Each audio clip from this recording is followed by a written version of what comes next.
satu hadis yang dikeluarkan Imam Bukhari dan juga Muslim tentang keajaiban orang yang berwudu sebelum tidur. Hadis ini dari sahabat Bara bin Azib radhiyallahu anhu. Nabi sallallahu alaihi wasallam bersabda, "Idza ataita madja'aka fatawadda wudu'aka lis-salati, thumma taji 'ala shikkikal ayman, thumma qul Allahumma aslamtu wajhi ilaika wa fawwadtu amri ilaika wa alja'tu dhahri ilaika rabbatan wa rahbatan ilaika la malja'a wa la manja minka illa ilaika Allahumma amantu bi kitabika alladhi anzalta wa binabiyyika alladhi arsalta fa in mitta min lailatika fa anta 'alal fitrati waj'alhunna akhira ma tatakallamu bihi." Dari Bara bin Azib radhiyallahu an, Nabi sallallahu alaihi wasallam bersabda, "Apabila engkau hendak menuju pembaringan, maka berwudulah sebagaimana wudu ketika anda hendak salat. Kemudian berbalinglah miring ke kanan dan bacalah doa ini, Allahumma aslamtu wajhi ilaika, ya Allah, aku tundukkan wajahku kepadamu. Wa fawwadtu amri ilaika, aku pasrahkan urusanku kepadamu. Wa alja'tu dhahri ilaika, aku sandarkan punggungmu kepadaku. Raghbatan wa rahbatan ilaika, karena rasa takut dan penuh harap hanya untukmu. La malja'a wa la manja minka illa ilaika, tidak ada tempat berlindung dan tempat menyelamatkan diri dari hukumanmu kecuali kepadamu ya Rabb. Allahumma amantu bi kitabika alladhi anzal wa bi nabiyyika alladhi arsal. Ya Allah, aku beriman kepada kitabmu yang engkau turunkan dan kepada nabimu yang engkau utus. Kata Nabi sallallahu alaihi wasallam, fa imitta min lailatika, kalau engkau mati di malam itu, fa anta 'alal fitrah, maka engkau mati di atas fitrah. Waj'alhunna akhira ma tatakallamu, maka jadikanlah doa itu sebagai kalimat terakhir yang kau ucapkan sebelum tidur. Ma'asyiral muslimin yang dimuliakan Allah Subhanahu wa taala, hadis ini dijadikan dalil oleh para ulama tentang keutamaan doa atau keutamaan berwudu sebelum seseorang itu tidur, di mana Nabi sallallahu alaihi wasallam menjanjikan di akhir hadis, kalau seandainya Allah Subhanahu wa taala takdirkan kita mati, maka Rasul mengatakan fa anta 'alal fitrah, maka engkau akan mati di atas fitrah. Arti fitrah itu seseorang tidak memiliki dosa. Dan kalau Allah Subhanahu wa taala bangunkan kita tak jadi mati di malam itu, maka asbahta 'ala khairin, kata riwayat yang lain, engkau akan hidup dan Allah perbaiki kehidupanmu. Dari sini kita tahu keutamaan berwudu sebelum tidur. Bahkan yang lebih ajaib daripada itu, ada sebuah hadis yang dikeluarkan oleh Imam At-Tabrani dari Abdullah ibn Abbas radhiyallahu anhuma. Nabi sallallahu alaihi wasallam mengatakan, "Tahhiru hadhil ajsad, tahharakumullah. Fa innahu laysa min 'abdin yabitu tahiran illa bata ma'ahu fi syi'arihi malakun la yanqalibu sa'atan minal laili illa qala Allahumma ighfir li abdika fa innahu bata tahira." Kata Nabi SAW, sucikanlah badan-badan kalian, semoga Allah mensucikan kalian. Karena tidak ada seseorang hamba pun yang tidur malam dalam keadaan suci, melainkan satu malaikat akan bersamanya di dalam syiarnya. Syiar itu artinya antara kulit dan bajunya. Tidak ada satupun dia membalikkan badannya, melainkan satu malaikat akan berkata, ya Allah, ampunilah hambamu ini karena ia telah tidur malam dalam keadaan suci.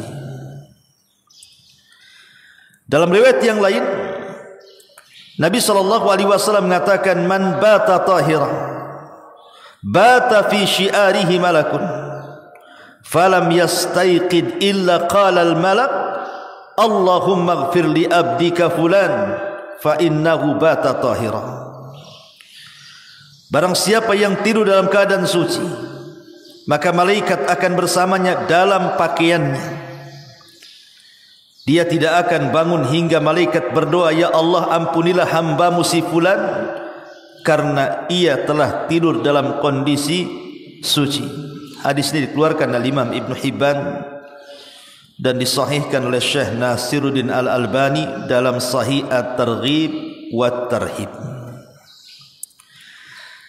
Ma'asyiral muslimin, jamaah salat subuh yang dimuliakan Allah Subhanahu wa taala, lihat di sini keutamaan atau keajaiban berwudu sebelum tidur. Kata Nabi SAW, kalau seandainya seseorang itu berwudu, walaupun seandainya setelah berwudu kita batal, anggaplah seperti itu. Kita tidak perlu mengulangi wudunya. Yang penting kita sudah melaksanakan sunnah sebelum wudu, sebelum tidur kita wudu. Kalau setelah wudu kemudian kita baring, Allah takdirkan kita mendatangkan pembatal-pembatal wudu, tidak perlu mendatangkan wudu lagi. Cukup satu kali saja. Begitu kata para ulama. Tapi lihat keajaibannya. Maka siapapun yang berwudu sebelum tidur, Allah akan utus malaikat. Dan malaikat masuk pula ke dalam baju kita. Karena kalimat fi syiarihi itu artinya malaikat masuk ke dalam baju kita, antara baju dan kulit kita. Itu namanya syiar. Kemudian malaikat ini terus mendoakan kita sampai bangun. Kalau kita kemudian dalam tidur, kan tak mungkin kita ini badan kita diam saja. Tidak, pasti akan terguling ke kanan ke kiri. Jadi setiap kemudian kita bergerak ke kanan, maka malaikat sebelah kanan akan mengatakan, ya Allah, ampuni orang ini, ya Allah, rahmati orang ini, karena dia tidur dalam keadaan suci. Dan kalau dia bergeser ke kiri juga sama, malaikat sebelah kiri akan mengatakan, ya Allah, ampuni orang ini, ya Allah, rahmati orang ini, karena dia sudah tidur dalam keadaan suci. Ma'asyiral muslimin yang dimuliakan Allah Subhanahu wa taala, ditambah-tambah ikhwatu fiddin yang dimuliakan Allah Subhanahu wa taala, kalau seandainya sebelum tidur kita ini kita lengkapi bukan hanya sekedar suci badan kita, tetapi suci juga hati kita, maka ini lebih baik lagi. Dengan cara apa? Setelah berwudu baca sayyidul istighfar. Kata Nabi SAW dari Shaddad ibn Aus radhiyallahu anhu, dari Nabi SAW, sayyidul istighfar an yaqula al-abdu Allahumma anta rabbi la ilaha illa anta khalaqtani wa ana abdu wa ana ala ahdik wa wa'dika mastata' a'udzu bika min syarri ma sana' abu'u laka bi ni'matika alayya wa abu'u bi dhanbi faghfirli fa innahu la yaghfiru dhunuba illa anta. Man qalaha minan nahar mukinan biha famata min yaumihi qabla an yumsiya fahuwa min ahlil jannah wa man qalaha minal laili wa huwa mukinun biha famata qabla an yusbiha fahuwa min ahlil jannah. Dari Shaddad ibn Aus radhiyallahu an, Rasulullah SAW bersabda, sayyidul istighfar, pemimpinnya istighfar adalah seorang hamba berdoa, Allahumma anta rabbi la ilaha illa anta khalaqtani wa ana abdu. Ya Allah, sesungguhnya engkau adalah Rabbku Tidak ada sesembahan yang berhak disembah kecuali Engkau. Engkau telah menciptakan aku.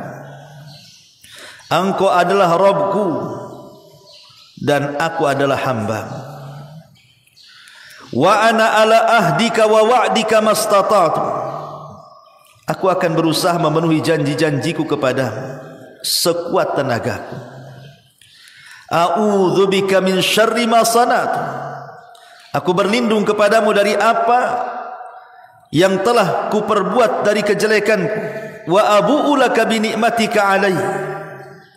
Dan aku mengakui nikmatmu yang engkau berikan kepadaku. Wa abu'u bi dzambi, dan aku akui dosa-dosaku. Faghfirli, maka ampuni aku. Fa innahu la yaghfiru dzunuba illa anta, karena tidak ada yang mengampuni dosa kecuali Engkau. Kata Nabi SAW, siapa yang membaca Sayyidul Istighfar ini dengan penuh keyakinan di siang hari, kemudian dia mati sebelum datang sore hari, maka dipastikan dia menjadi penghuni surga. Dan barang siapa yang mengatakannya di malam hari dengan penuh keyakinan, maka sebelum pagi kemudian Allah takdirkan dia meninggal, maka dia termasuk ahlil jannah, ahli surga. Coba anda bayangkan kalau seandainya sebelum tidur kita gabungkan dua perkara ini. Pertama, kita berwudu untuk membersihkan badan kita dari kotoran-kotoran. Kemudian juga kita bersihkan hati kita dengan Sayyidul Istighfar. Berarti sempurnalah kemudian tidur kita. Bersih badan kita, bersih pula hati kita. Didoakan pula para malaikat. Ditambah-tambah kalau seandainya kita membaca ayat kursi, dijauhkan pula kita dari setan. Ditambah-tambah kalau kita membaca suratul muluk, maka akan dijauhkan dari azab kubur. Subhanallah. Sebenarnya kata para ulama, mengetahui si fulan su'ul khotimah atau husnul khotimah itu gampang sekali, mudah sekali. Jadi kalau seandainya ada orang yang kemudian meninggal di pagi hari setelah dia tidur panjang, kemudian kita katakan si fulan su'ul khotimah atau si fulan husnul khotimah, itu sebenarnya mudah sekali. Kalau sebelum tidurnya dia berwudu, dia membaca Sayyidul Istighfar, dia membaca ayat kursi, dia membaca suratul muluk, dia membaca zikir-zikir yang diajarkan Nabi SAW, seperti membaca muawwidhataini akhir daripada Al-Baqarah, kemudian membaca subhanallah, alhamdulillah, Allahu Akbar 33 kali dan seterusnya. Kemudian Allah takdirkan dia meninggal, sudah dipastikan dia husnul khatimah sebenarnya. Tapi kalau seandainya sebelum tidurnya dia gunakan untuk maksiat kepada Allah, dipastikan su'ul khatimah. Itu saja sebenarnya barometer orang bangun tidur itu. Kalau seandainya Allah takdirkan dia mati su'ul khatimah atau husnul khatimah, lihat sebelum tidurnya. Ma'asyiral muslimin yang dimuliakan Allah Subhanahu wa taala, inilah di antara faedah bagaimana keajaiban berwudu sebelum tidur. Wallahu a'lam bishawab. Mudah-mudahan yang sedikit ada manfaatnya. Subhanakallah bihamdika, asyhadu an la ilaha illa anta, astaghfiruka wa atubu ilaik. Allahu ta'ala a'lam. Assalamualaikum warahmatullahi wabarakatuh.